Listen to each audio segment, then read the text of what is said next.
Cette vidéo a pour but de présenter les différentes étapes et réflexions menées autour de la mise en place d'un nouvel outil informatique qui répond aux besoins récurrents du référencement d'événements et de situations spécifiques liées à un chantier. On va détailler dans l'ordre les éléments qui ont permis de choisir et de dimensionner une solution. On va d'abord décrire les besoins en identifiant les fonctionnalités attendues, mais aussi les contraintes qui sont liées à nos spécificités métiers. Ensuite, grâce à un comparatif de solutions, se dégagera un choix pour la solution la plus adaptée. On verra alors les outils de conception technologique qui sont fournis avec cette solution. Et enfin, il s'agira d'exposer les méthodes de mise en œuvre comme le déploiement, la formation et l'utilisation de l'application.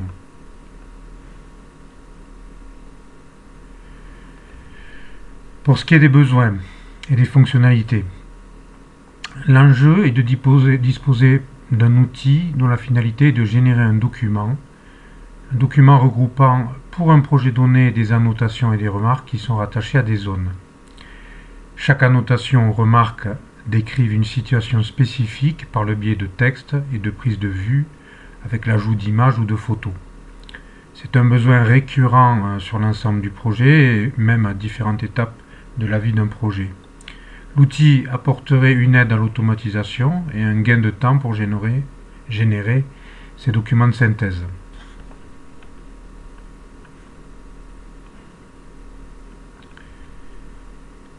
Après les besoins, on va déterminer le périmètre.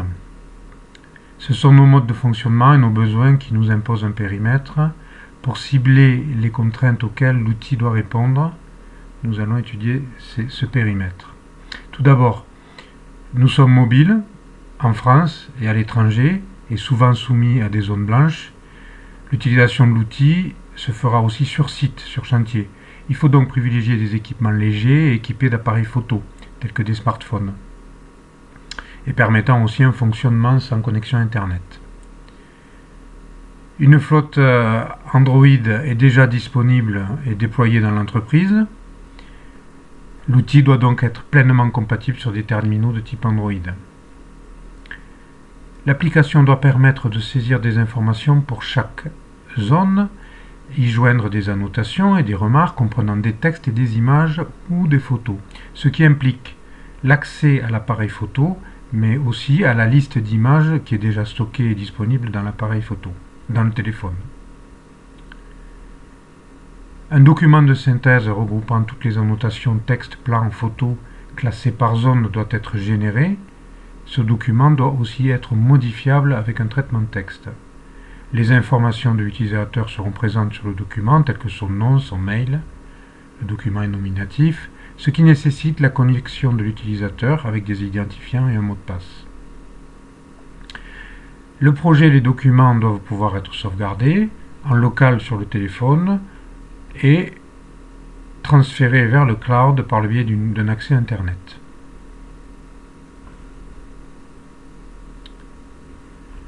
Pour répondre à tous ces critères, voici un comparatif des solutions possibles. D'abord, des solutions existantes et payantes, comme Archipad, Touch to Build, JC Soft, FreeCamp, bon, il y en a d'autres encore.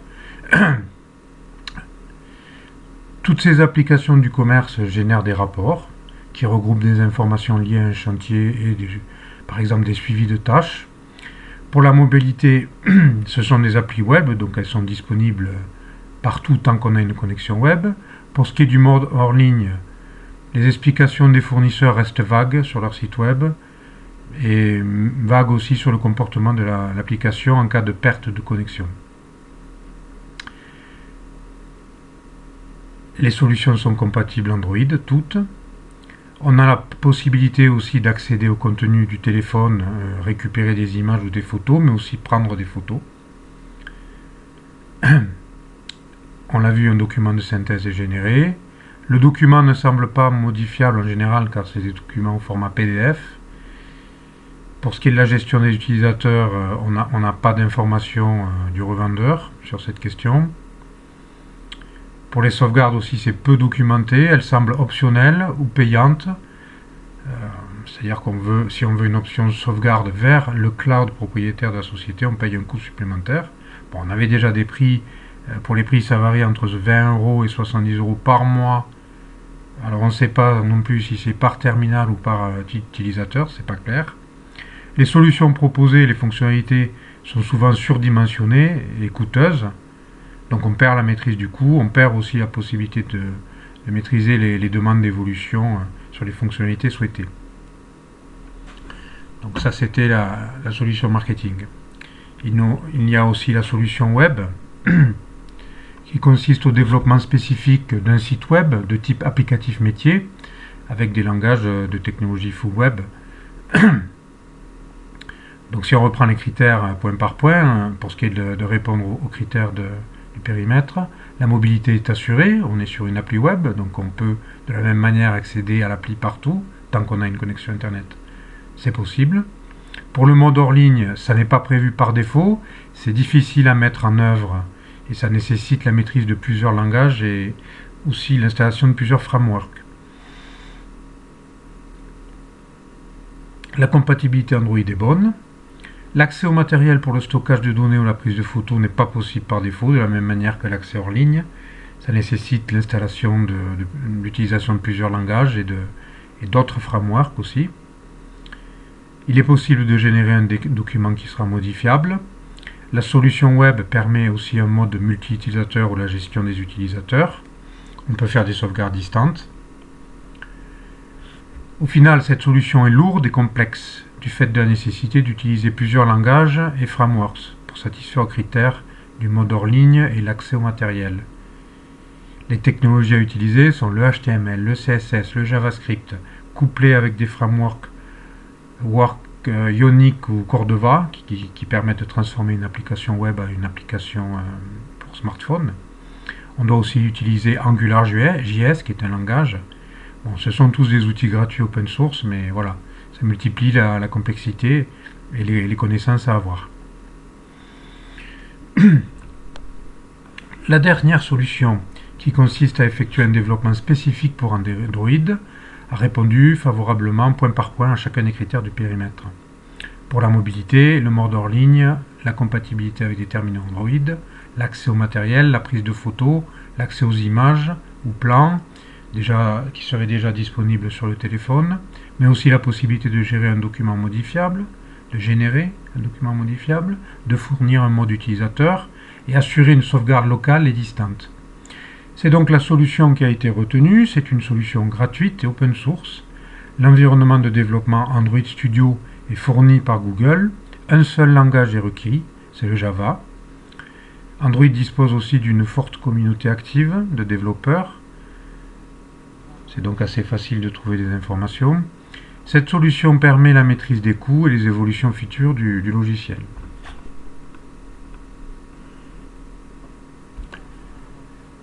Pour ce qui est de l'étape de conception de l'application, voici plus en détail, point par point, quelles sont les technologies à mettre en œuvre avec Android pour fournir les fonctionnalités requises du périmètre.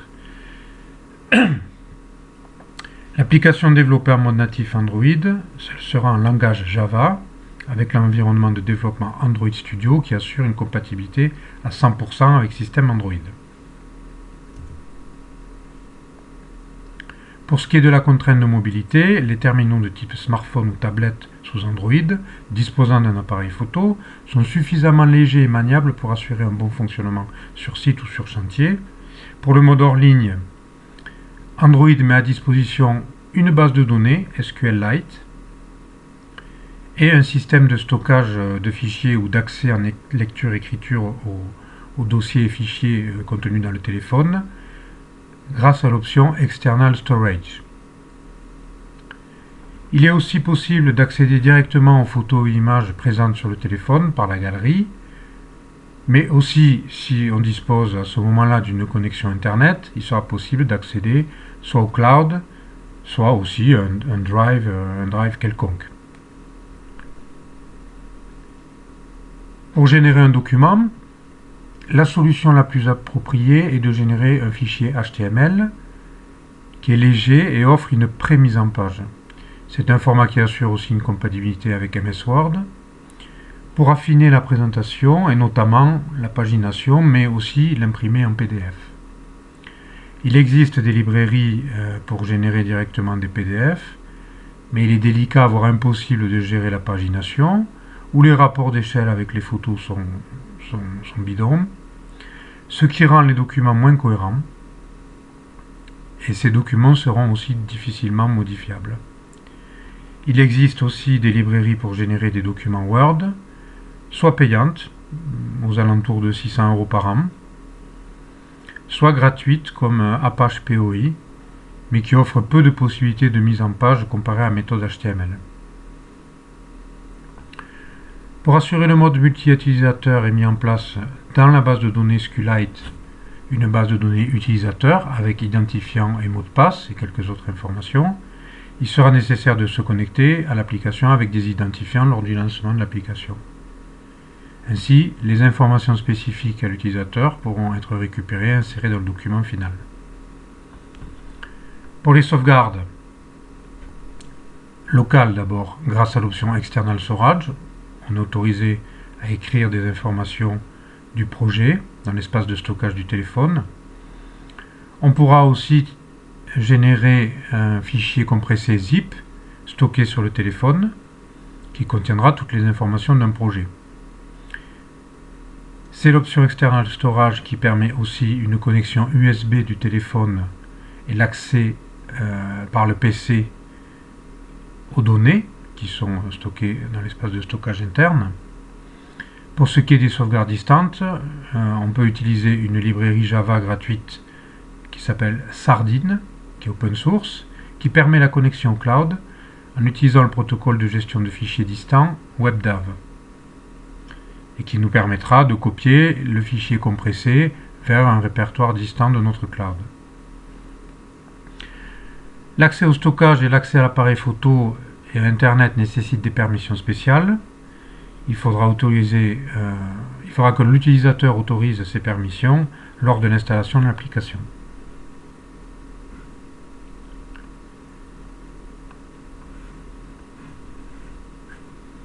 Pour ce qui est des fonctionnalités, ce schéma détaille toutes les fonctionnalités qui avaient été ciblées. On voit ici qu'à l'installation, on initialise une base de données et un espace de stockage en répertoire. On accède ensuite à un menu de connexion où on doit taper son nom et son mot de passe qui est vérifié dans la base de données avec une gestion des erreurs. En cas de connexion avec succès, on arrive sur un menu de navigation.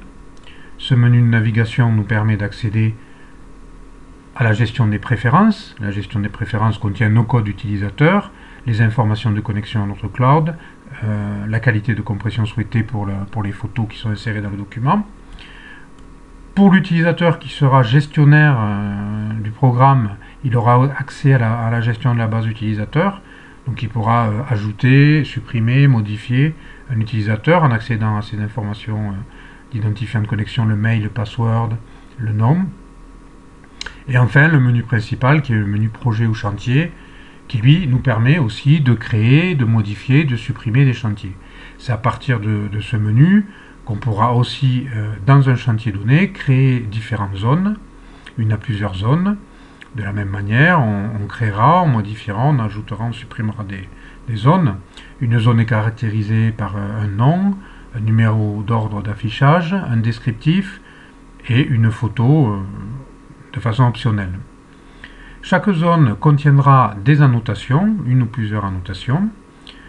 Les annotations aussi sont stockées en base de données, comme les chantiers et les zones. Elles sont caractérisées par un nom, un numéro d'affichage, un descriptif, un type d'alerte, si ce sont des annotations normales ou des annotations d'alerte par exemple. Voilà, pas de photo pour les annotations, juste un texte descriptif. Par contre, pour amener plus de cohérence à la description d'une annotation, chaque annotation pourra recevoir plusieurs prises de vue ou remarques. Chaque remarque contiendra un numéro d'ordre aussi, un descriptif textuel et une image. Par contre, là, c'est quasiment obligatoire de rajouter une image. Voilà. Pour ce qui est des sauvegardes ou de la génération du document de synthèse, c'est au niveau du projet qu'on pourra générer le document HTML ou générer une sauvegarde qui, dans un premier temps, générera le document HTML, générera un fichier zip et, si la connexion est disponible, le transférera sur le cloud.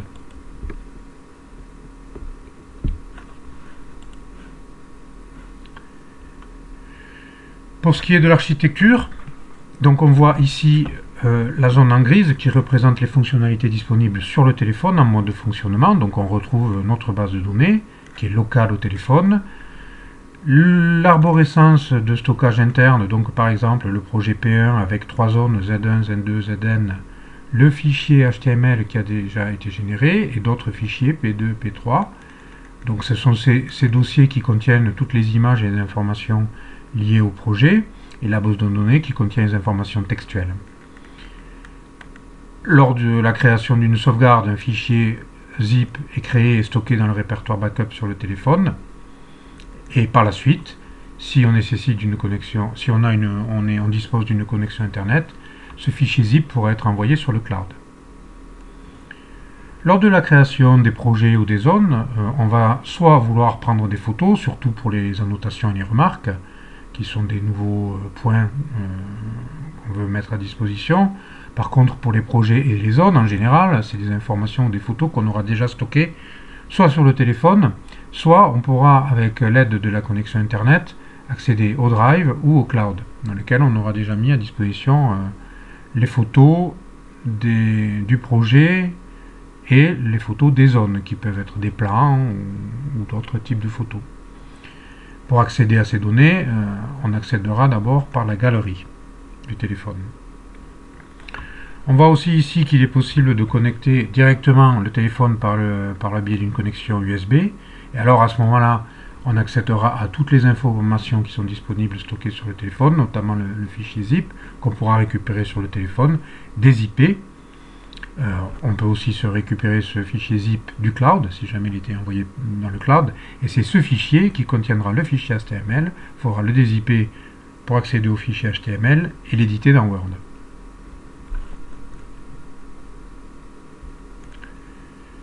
Pour la mise en œuvre, on va aborder 3 aspects, le déploiement, la formation et l'évolution. Pour déployer et installer l'application, il existe plusieurs méthodes. Le Google Play Store, qui est payant, 50 € annuel, et qui nécessite un certificat. J'ai essayé sans succès de générer un certificat. Il faut peut-être déjà avoir souscrit l'offre développeur pour pouvoir générer un certificat valide. Et il semble que depuis août de cette année, tous les modes de publication ont changé et ça s'est complexifié. Donc il faudra, si on le souhaite, y passer plus de temps pour faire une publication sur Internet. L'avantage de cette solution est qu'elle simplifie la diffusion et elle permet de récupérer aussi toutes les informations d'utilisation, de dépannage. On a la solution par téléchargement de fichiers, c'est la solution que j'ai testée. Le fichier est déposé sur un site web, on communique le lien de téléchargement du fichier à l'utilisateur par le biais d'un email, l'utilisateur le télécharge et l'installe sur son téléphone. Et après quelques paramétrages, il peut utiliser l'application. On a aussi la possibilité d'utiliser une installation manuelle,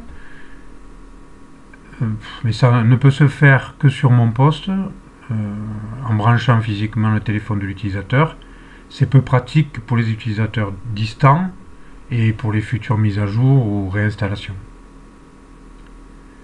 Pour la désinstallation, pour le moment, lors de la désinstallation, la base de données est supprimée, mais les répertoires restent sur le téléphone.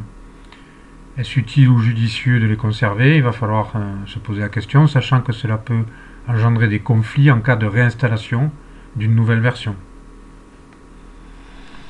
Pour ce qui est de l'aspect formation, les documents vont être disponibles sur le cloud, ainsi qu'une chaîne YouTube qui présenterait quelques courtes vidéos pour chaque sujet, comme l'installation, l'utilisation, le paramétrage. Voilà. La mise à disposition de vidéos pourrait donner plus d'autonomie aux utilisateurs. Pour ce qui est de l'évolution de l'application, certainement que quelques réajustements seront nécessaires au niveau du vocabulaire ou des écrans d'utilisation. voire même l'ajout de fonctionnalités et aussi voir l'apparition de bugs. Faut-il réfléchir à une version PC ou version web? Faut-il réfléchir à une solution pour ajouter la possibilité de création de fiches PAQ? Bon, certainement que d'autres besoins viendront. Pour ce qui est des mises à jour, suite à chaque modification ou correction de bug, il faut prévoir une nouvelle diffusion de l'application par publication. C'est un inconvénient des applis non web qui sont installées en local sur les terminaux, car on doit intervenir sur chaque terminal.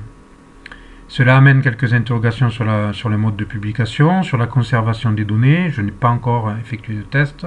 Est-ce qu'on peut forcer ou rendre transparentes les mises à jour pour ne pas être dépendant de la demande aux utilisateurs pour lancer une nouvelle mise à jour à chaque fois? Ça reste des points à éclaircir. Pour faire un bilan, je dirais que l'ensemble des fonctionnalités souhaitées sont disponibles, surtout pour ce qui est du fonctionnement en mode hors ligne, avec l'accès à la prise de photos, la mise à disposition d'un document de synthèse et aussi l'utilisation sur Android. Maintenant, reste à finaliser la procédure de déploiement, effectuer des tests utilisateurs pour vérifier le bon fonctionnement et la cohérence des fonctionnalités, terminer la rédaction des documents suite aux modifications, s'il y en avait, et enfin déployer et former les utilisateurs.